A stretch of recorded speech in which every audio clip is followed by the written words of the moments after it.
Today I'm going to illustrate how emotions work so you can use them for their beneficial intended purpose. Without knowing how emotions work, you can live inside the faulty belief that feeling bad means that things are unequivocally bad. I'm not saying you shouldn't feel low at times. Processing out hard things and not masking or distracting from them is wildly important, but this is about the regular ups and downs of your life, and almost everyone can refine their understanding and abilities here. So basically, emotions show you if you are on or off track related to getting those things you want in your life. Yes, you desire certain things. It's part of your personal signature, and that's natural. But the precursor to things is the state you think you will be in if you get those things.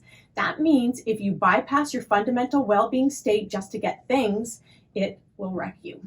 Your self-care and in-the-moment compassion must be primary, and your emotions will tell you when you are losing yourself on the road to getting what you want. Now let's look at an example of how emotions can help you nurture the fundamentals needed. Say you want a really good, steady, lovely partner. You can either feel into the presence of them coming or feel the lack or absence of them. One feels good and one feels bad. So that means emotions are in the moment assistance saying, move off of the bad and feel more into the good about that partner. Know that life is about managing this one space because built up feelings of the bad and the good linger and go forward with you in your experience and in the way your body continuously feels. Your body and mind need to know you can lead them by wisely handling the regular ups and downs. That way, your mind and body sensations can stand down and stop imprinting all of that overthinking that turn into continuous mental and physiological upheaval in your system. By doing this, you will show that your present moment circumstances do not matter more than managing this one space over and over. In each moment, you stand up for you. You stand for soothing out fears rather than getting caught up in worst case scenarios. So again, emotions are showing you if you're off track. But know that emotions are not predictive, meaning they show you what you believe about you and your future in that moment, not what the future holds. It goes like this. If you think you cannot get it, what you want, then you feel bad in the moment. Conversely, if you think you can get it, then you feel good in that moment. Here's the rub. Even if the circumstances show you aren't going to get what you want in that moment, the emotional system is designed to show you through good feeling emotion how to hold the space for a future with good in it, no matter how it looks. This is not fake positivity. This is learning how to work with your system in the way it was designed. Intelligence says you get real with what is, but not destructive. You do take intelligent action and let feeling go back into a vision of living the life you want.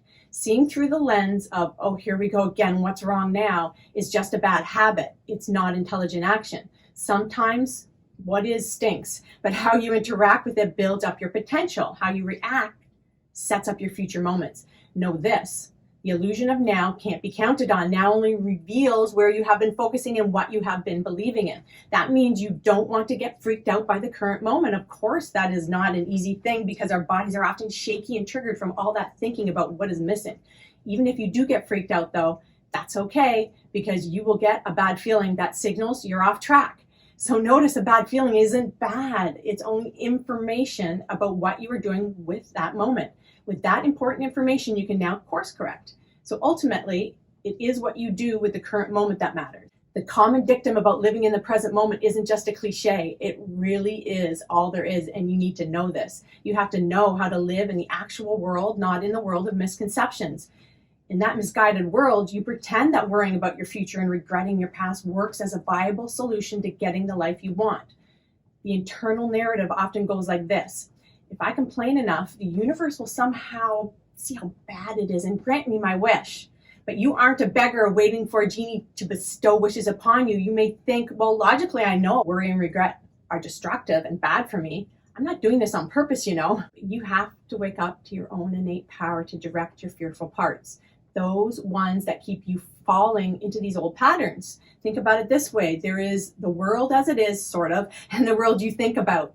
That means you have a hand in creating your sense of the world around you because your brain is making imprints of what you think and you feel over and over. And what you feel, you think about. And it's like a circle feeding itself from both ends. Feeling feeds thinking and thinking feeds feeling. In other words, you become mesmerized by your body and mind's feeling experience. But it's so very subjective. That is, you often base your activities on early patterns of indoctrination. You became mesmerized by others' beliefs and habits and never took the time to tap into your own truth. but your own truth means a lot, and your emotions can help you lean into that signature truth. So how do you step out of the matrix? Well, first, start to notice when heavy emotions come up. Ask yourself, am I moving towards the presence of what I want? Or am I digging deeper into feeling its absence?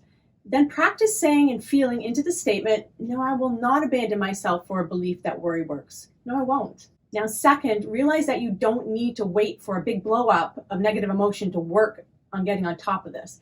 Take time to look at your beliefs, get curious, and ponder, what do I often worry about and believe as truth about this subject? By building awareness around the topic of emotions and using them to your advantage, your life can really lighten and brighten up over time. I have more info on this subject, so please feel free to check out my other videos as well. Take care.